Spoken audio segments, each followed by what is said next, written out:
Hola, buenas tardes. Soy su amigo Rafael, nuevamente desde Mendoza, Argentina, a través de este canal Libres de la secta La Luz del Mundo.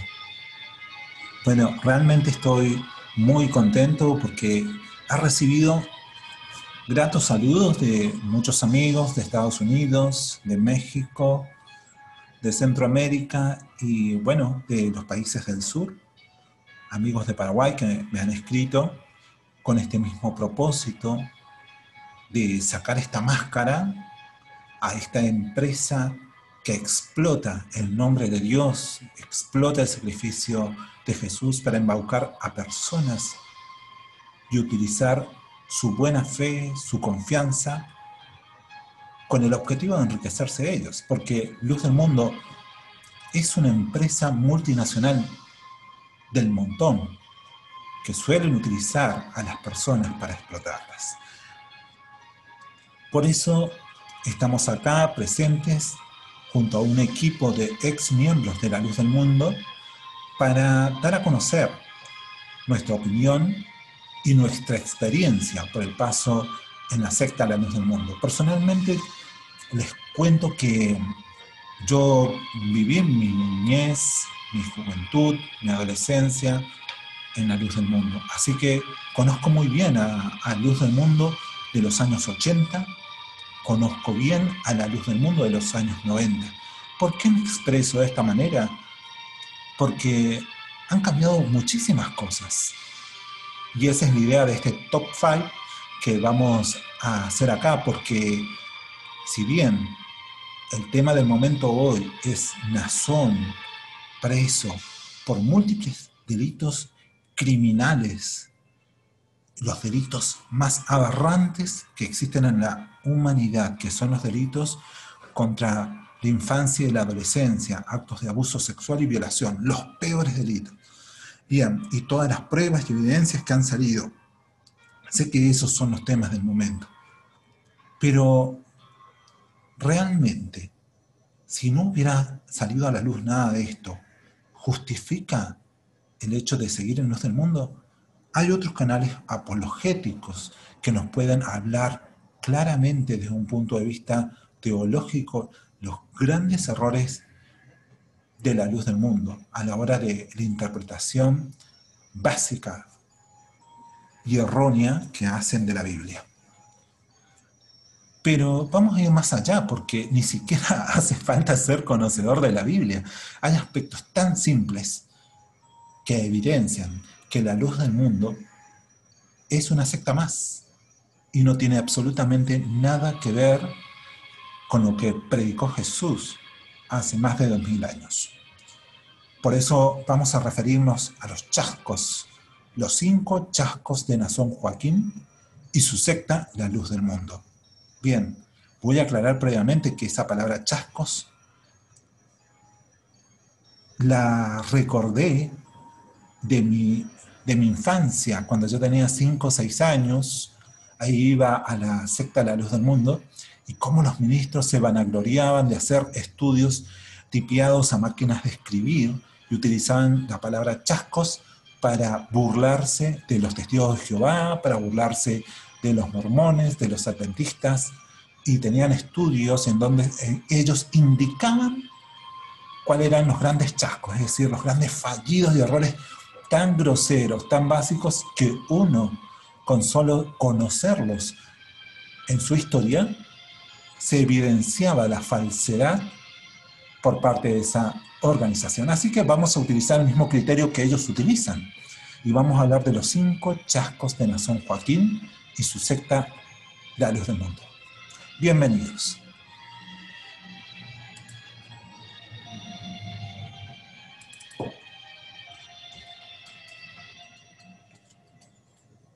Esto realmente no me lo van a creer.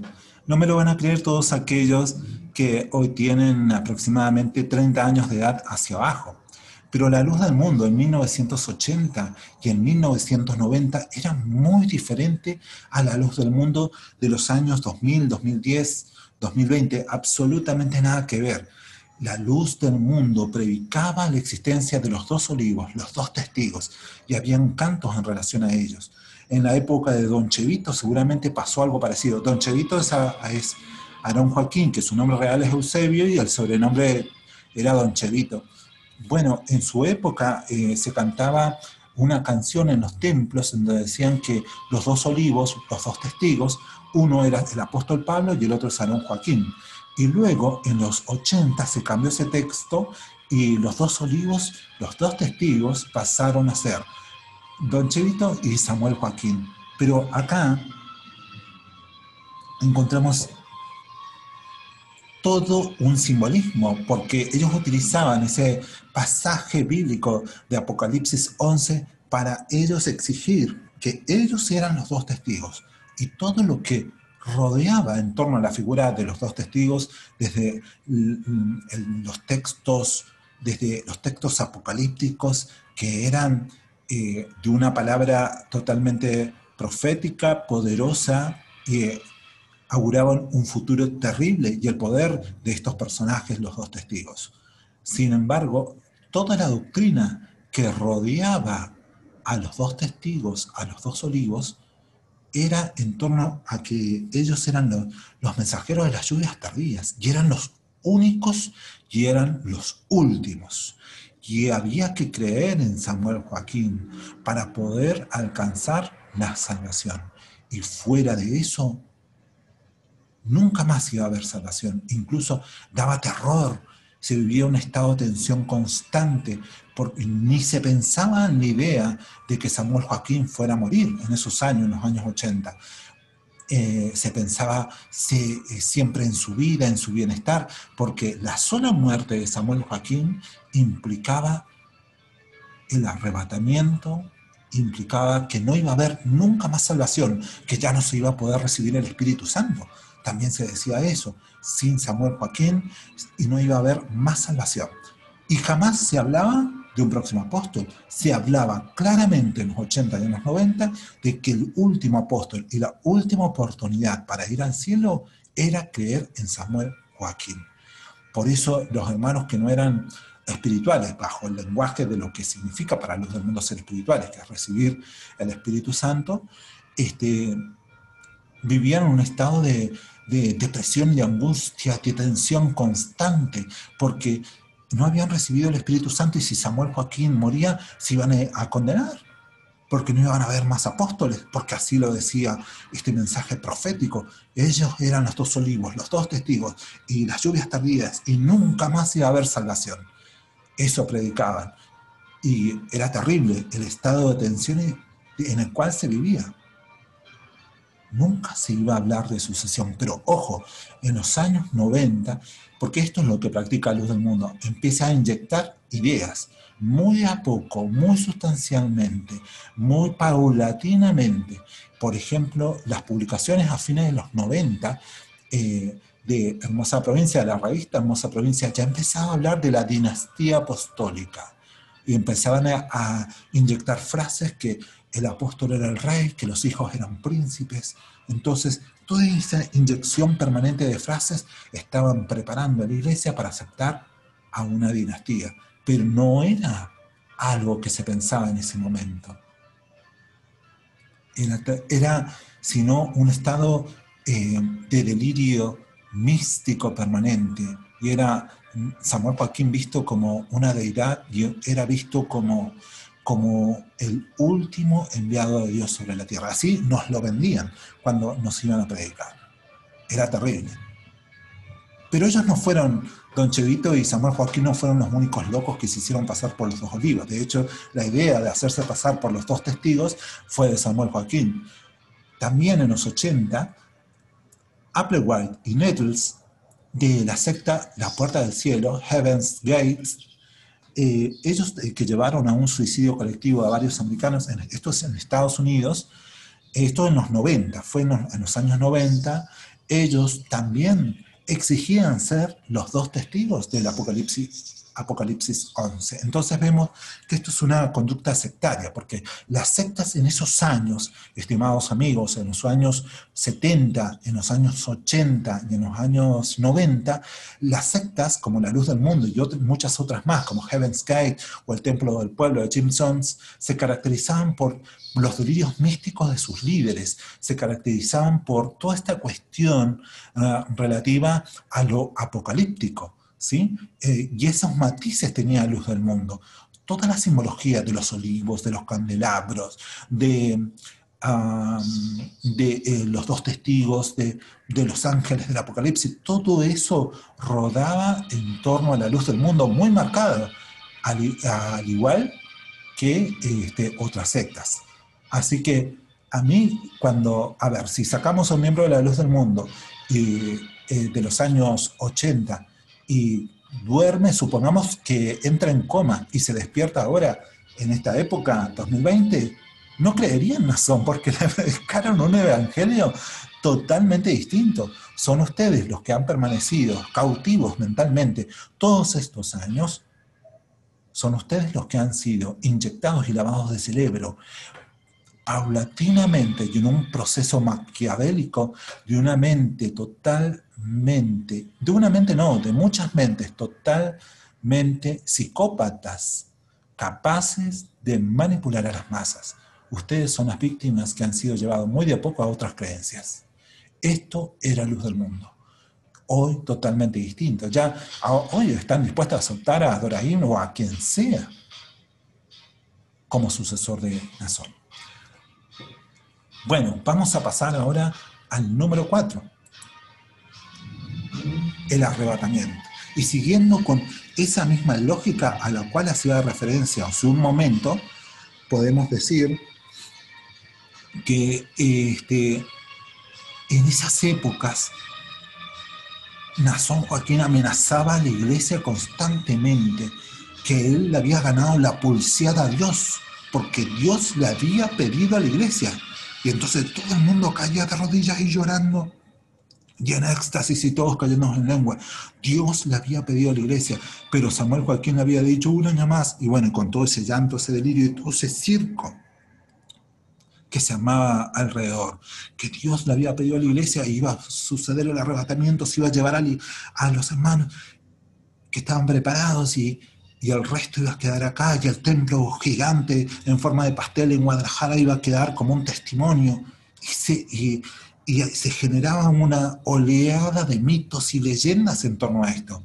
Pero yo sí viví esa época en la cual esos delirios místicos por parte de Samuel, de manipular a las masas a través del terror, porque aquellos que estaban en una situación gris, de que no iban, de que iban a dejar la iglesia, que estaban tibios, de manera súbita, a través de estas palabras de Samuel, rápido nuevamente volvían a ser adeptos fieles a la secta, por el terror.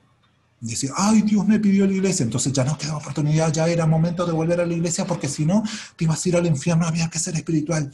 Esta manipulación de que se iban, que volvían, que se iban, se volvían, captaban adeptos y ofrendaban más, era toda una mezcla de delirios místicos de Samuel Joaquín, que ya a esas alturas, los 90, se había creído su propia mentira, porque él también era un mercader de la fe, era un comerciante que utilizaba el nombre de Dios para enriquecerse.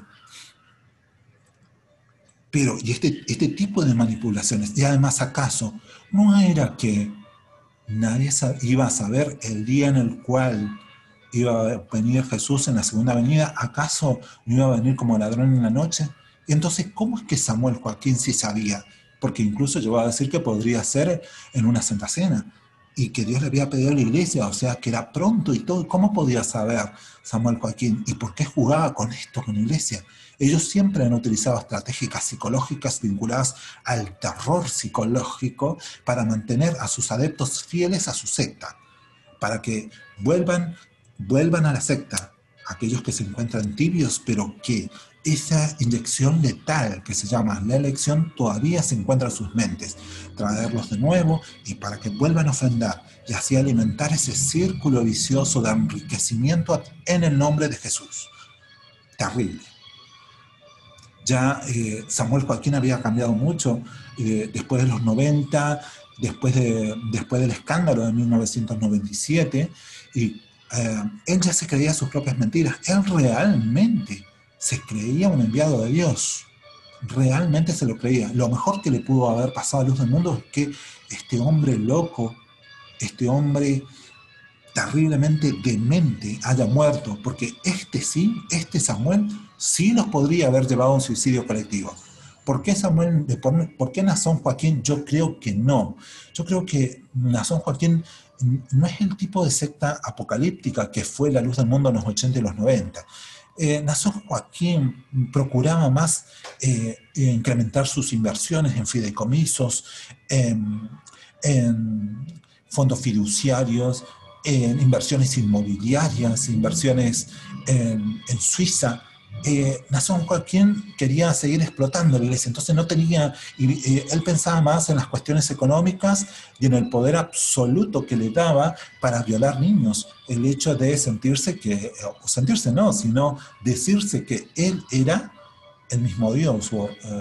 Entonces, este tipo le importaba su placer morboso, físico, saciar su apetito sexual, su voracidad sexual animal, como lo dijeron ante el juez, la fiscalía, y también le importaban las riquezas materiales, las riquezas que él podía llegar a lograr, él y toda la cúpula, porque no nos olvidemos que todo este negocio, todo este circo, solamente se puede lograr con muchos cómplices, es decir, o un grupo reducido, pero de personas que están muy allegadas al líder.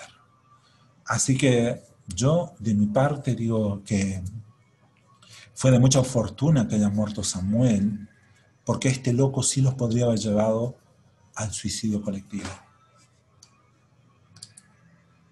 Una de las ridiculeces más grandes que predica la Luz del Mundo es cuando tú le preguntas qué pasó entre el año 100, el año en el que murió el último apóstol primitivo, y el año 1926, cuando se funda la Luz del Mundo. Bueno, durante esos 1826 años, durante esos casi 20 siglos, todos se fueron al infierno. Todas las generaciones, todas las personas se fueron al infierno. Todos. Por más que hayan sido virtuosos, por más que hayan creído en Cristo. Digo Cristo porque ustedes o mi audiencia generalmente es cristiana. Por más que hayan practicado la virtud, se hayan ajustado a toda la virtud y a su práctica, a seguir el ejemplo de Jesús. Por más que se hayan aferrado a esa práctica, a esas vivencias, igual de nada les sirve. De nada les sirvió creer en Jesús. De nada les sirvió tener la virtud, ser la virtud en persona. De nada, igual se fueron al infierno. ¿Por qué? Porque no creyeron en la dinastía Joaquín. Porque no nacieron en la época de todos estos cerdos que vemos acá, multimillonarios, ¿sí? De Don Chevito, Samuel, Nazón y toda su familia que se manejan jets privados, que se maneja en mansiones, ranchos de lujo, que dicen que el rancho de Samuel Joaquín se parece muchísimo al rancho de Pablo Escobar, al narcotraficante colombiano. Es impresionante las riquezas, los lujos, la ostentación, y encima lo muestran en sus redes sociales, sus relojes caros, Eva con su cartera Louis Vuitton de más de $200.000. Muchos se preguntarán, ¿y por qué hago?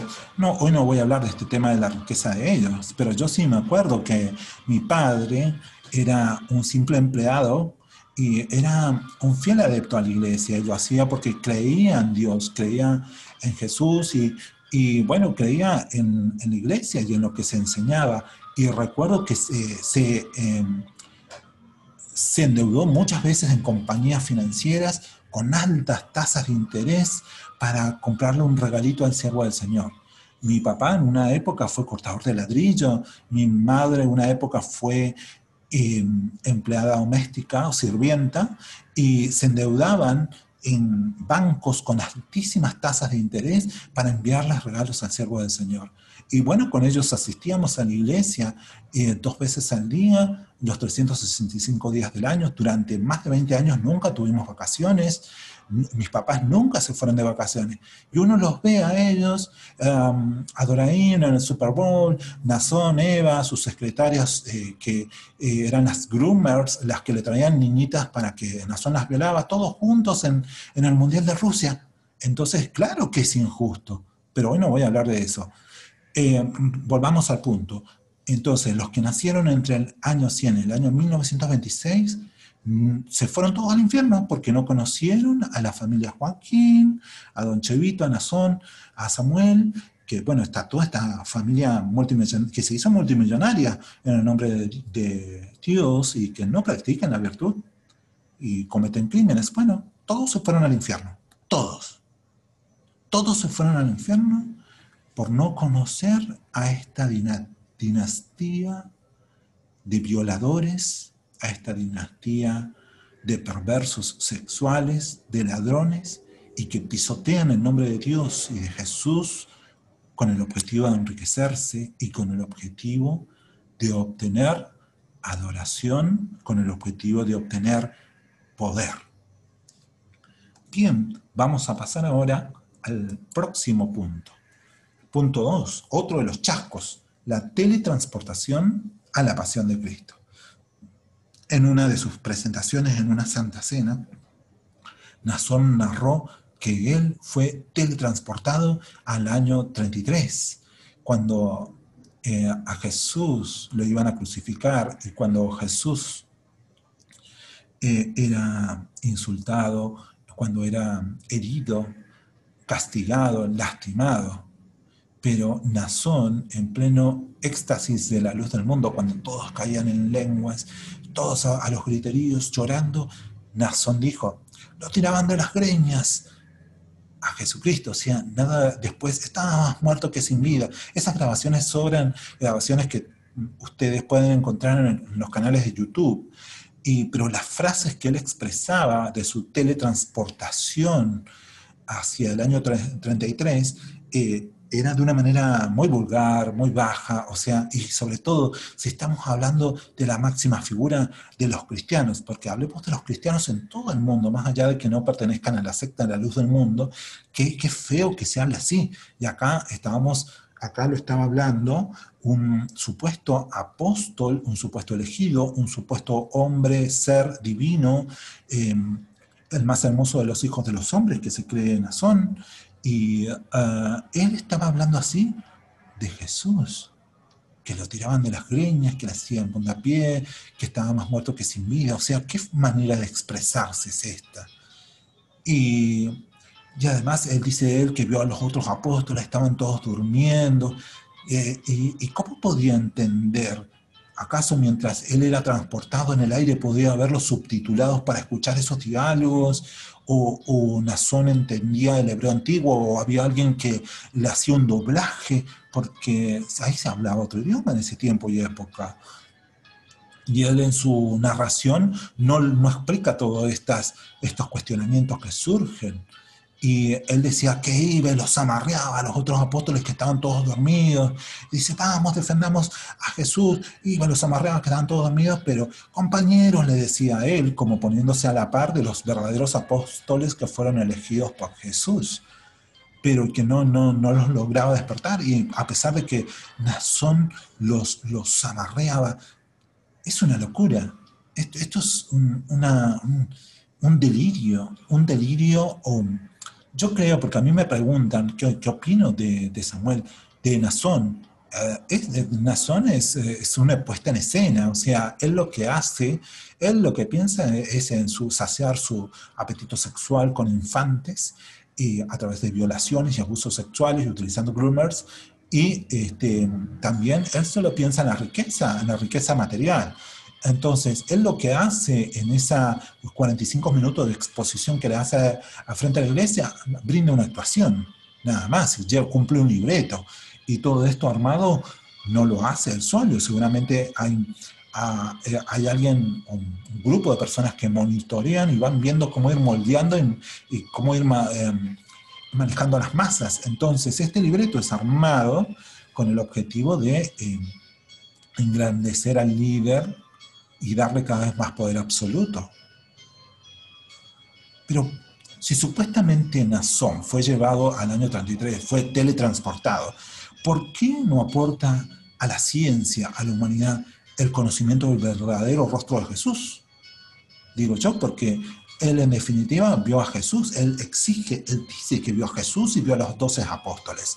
Bueno, saquémonos la duda, que haga un aporte a la ciencia desde la luz del mundo, que lo diga, y que diga cuál era el verdadero rostro de Jesús, porque tenemos distintas versiones o idealizaciones de cómo era Jesús. A mí en lo personal no me molesta, no, o sea, no me cambia nada saber cuál es el verdadero rostro de Jesús, pero hay gente que sí lo quiere saber, y digo, como Nazón lo vio, ¿por qué no hace ese aporte? Y es evidente, porque nadie le va a creer.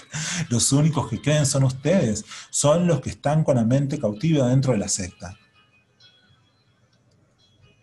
Dice que Nazón dice que escuchaba a los otros apóstoles, instó a que defendieran a Jesús y quería despertarlos. O sea, Nazón le hablaba, pero ¿en qué idioma le hablaba Nazón a ellos? ¿Cómo se comunicaba con los apóstoles? Lo dije hace un momento. O sea, ahí había alguien que estaba doblando el español mexicano hacia el hebreo antiguo, o Nazón empezó a hablar hebreo antiguo. ¿Qué onda? ¿Por qué no explica eso? Y un cuestionamiento muy importante. Si Nazón hubiera cambiado ese pasado, se hubiera despertado a los apóstoles, se hubieran defendido a Jesús para que no lo crucificaran, porque eso es lo que pretendía Nazón, que no se crucificara a Jesús, porque él, como lo narra, dice, ay, no, que tenemos que defender a Jesús, compañeros. ¿Hubiera cambiado el futuro? Así como en la película Volver al Futuro. Los dejo con incógnita. Bueno, ahora vamos a pasar a la cúspide, a la cima de los 5 chascos de la luz del mundo de Nazón Joaquín. Y el número 1 era obviamente el llamamiento de Nazón Joaquín. No podía ser otro. Primero vamos a hablar lo que es un verdadero llamamiento, el del apóstol Pablo, que está narrado en la Biblia, cuando se le aparece Jesús. ¿Quién? Jesús. Jesús, porque Jesús era el que nombraba a los apóstoles, los eligió. Jesús se le aparece al apóstol Pablo y tembló la tierra, le llenó de luz y él se cayó, acá se cae en el suelo, queda ciego. Todos los que estaban con él lograron, o sea, pudieron de alguna manera ver toda esa manifestación, lo fuerte, lo terrible que debe haber sido para algunos de ellos, seguramente con palpitaciones, miedo y todo. Y Pablo se sintió tan pequeñito, tan pequeño, ¿sí?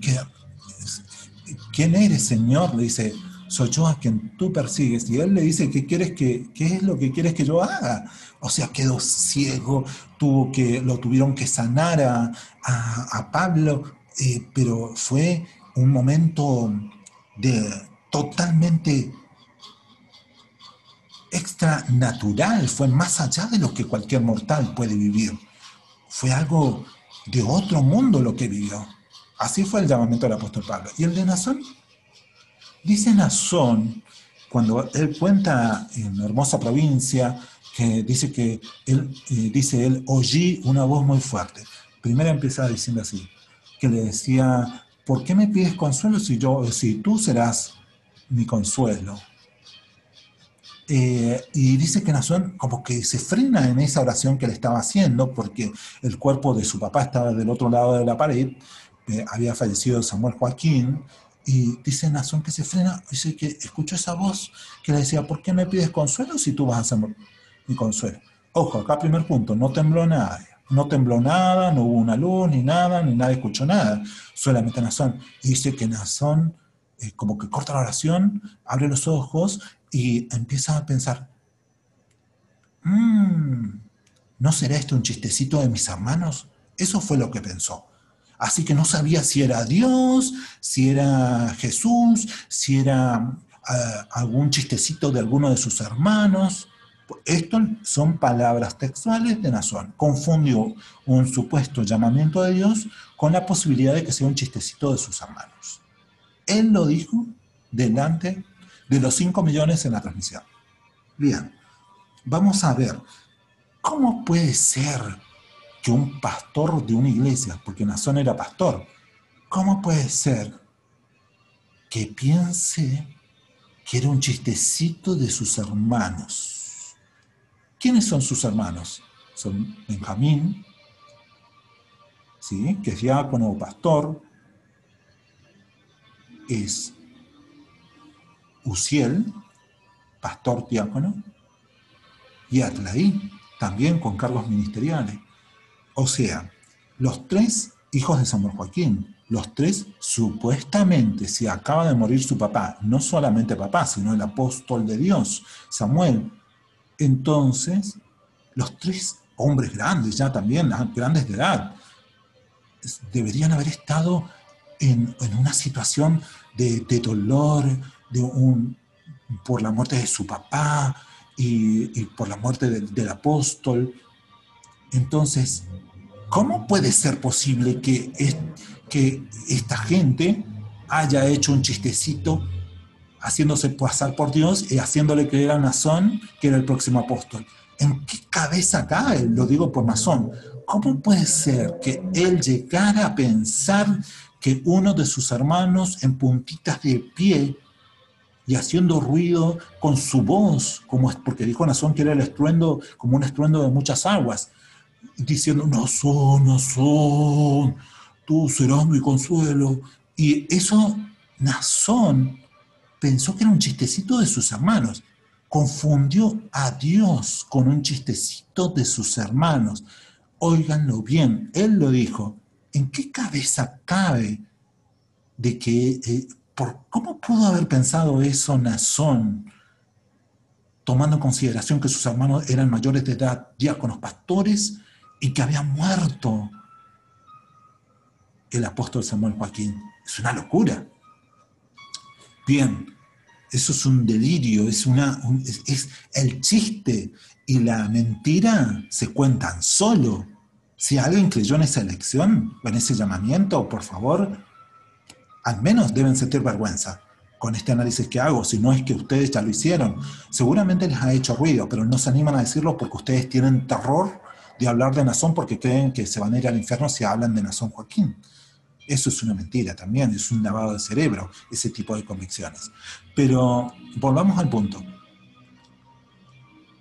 Encima Nazón le dice, no señor, yo no voy a hacer nada, espero que tú hagas primero, que demuestres, que les pongas en su corazón que yo soy tu elegido. O sea, ¿quién sos? ¿Quién sos? Como decimos en Argentina, ¿quién sos? ¿Quién te crees para exigirle cosas a Dios? O sea, ¿quién sos? Es una locura. ¿Cómo le vas a poner exigencias a Dios? Desde todo punto de vista, es un terrible chasco que cualquier persona que no tenga la conciencia cautiva y no tenga los terrores inyectados paulatinamente a lo largo de años por parte de la luz del mundo, puede morirse de risa de este llamamiento de Nazón Joaquín.